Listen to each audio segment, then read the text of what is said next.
aussi de commerce que nous assumons. Il est difficile aujourd'hui de placer des jeunes Africains en France, en Europe. C'est pour ça que nous avons l'option de faciliter l'accès de nos joueurs dans les différents clubs européens, en n'exigeant pas de gros montants, mais en poursuivant la carrière du joueur jusqu'à ses 23 ans. Parce que les droits des joueurs jusqu'à 23 ans sont garantis par la FIFA, selon les statuts du joueur et du transfert du joueur. Nous avons fait fonctionner CNEPS Excellence depuis 12 ans, mais c'est avec les produits, surtout des retombées des transferts. Ce n'est pas beaucoup. Parce que nous avions un pourcentage sur les transferts, de 40% sur tout transfert, après avoir sorti toutes les charges. C'est combien globalement? C'est combien? Je n'ai pas le chiffre globalement, peut-être les financiers du club pourront te dire, moi je suis président. Mais je sais qu'avec cet argent-là, ça nous a permis, depuis qu'on est professionnel, vous n'avez jamais entendu parler d'absence de paiement de salaire au CNEPS. Nous honorons régulièrement nos charges. Nos joueurs ne voyagent pas en Ndiaganja, ils ne s'entraînent pas en torse nu. Ils logent dans des hôtels quand ils sont à l'extérieur. Ils voyagent avec des bus climatisés qui sont loués dans des maisons de voyage. Et les salaires sont régulièrement payés. Et même les joueurs juniors qui sont dans l'effectif senior, qui ne sont pas sous contrat, à chaque fin de mois, ils ont leur pécule mensuel.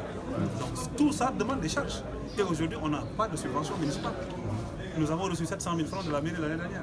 Sur 70 millions que nous avons dépensés, certainement certains Thiessois vont se demander comment ils ont fait pour réunir les 70 millions. Sauf que le système de parrainage est toujours là et c'est pour chercher de l'argent. Le système de parrainage ne te garantit même pas 10 millions annuels. L'année dernière, par exemple, on était à 8 millions annuels sur le système de parrainage, sur 70 millions. C'est vrai qu'on a reçu 15 millions moins de 20 ans, les 2 ont 20 ans et les 7 ont l'âge senior. Ceci est dû aux nouvelles orientations des repreneurs du club et ceux qui dirigent actuellement CNEPS Foot Pro et SARL pour pouvoir répondre aux exigences du football de haut niveau. Nous avons aussi cette année innové en créant la section féminine du club. Vous savez, avec les nouvelles directives de la CAF, toute équipe qui veut jouer les compétitions interclubs africaines a l'exigence d'avoir une section féminine qui compétit en championnat national. C'est pour cela que, devant répondre à cela, nous avons créé la section féminine qui aura un centre de formation. Et l'accès est totalement gratuit au niveau du centre de formation chez les jeunes.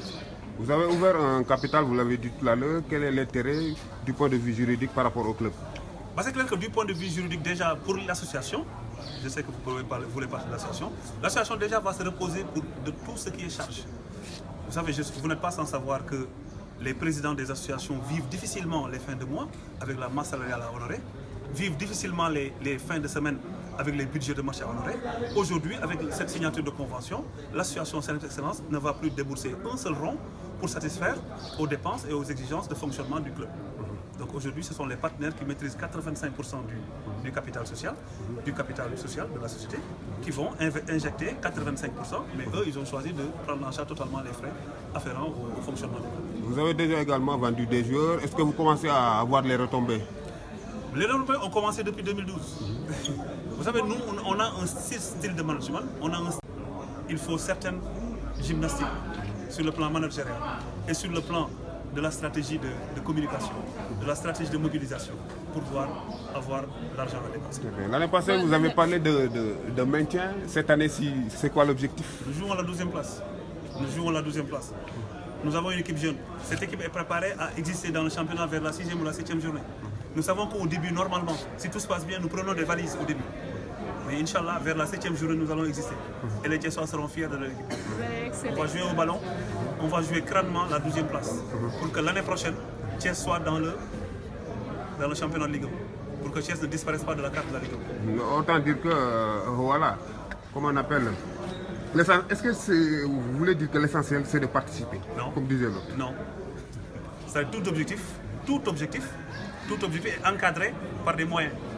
Aujourd'hui, qui a décidé que les Thiessois doivent gagner? Qui peut décider aujourd'hui que les clubs de Thiès doivent jouer le haut du tableau? Qui peut décider cela? Qui ose décider cela à Thiès?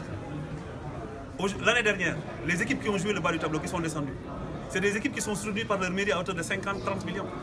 Nous ne l'avons pas. Et pourtant, nous prétendons jouer les premiers rôles. Est-ce que c'est possible? Le football a sa logique, bien qu'il n'y ait aucune certitude. La seule certitude en football, c'est le 0-0 de départ. Aucune autre certitude.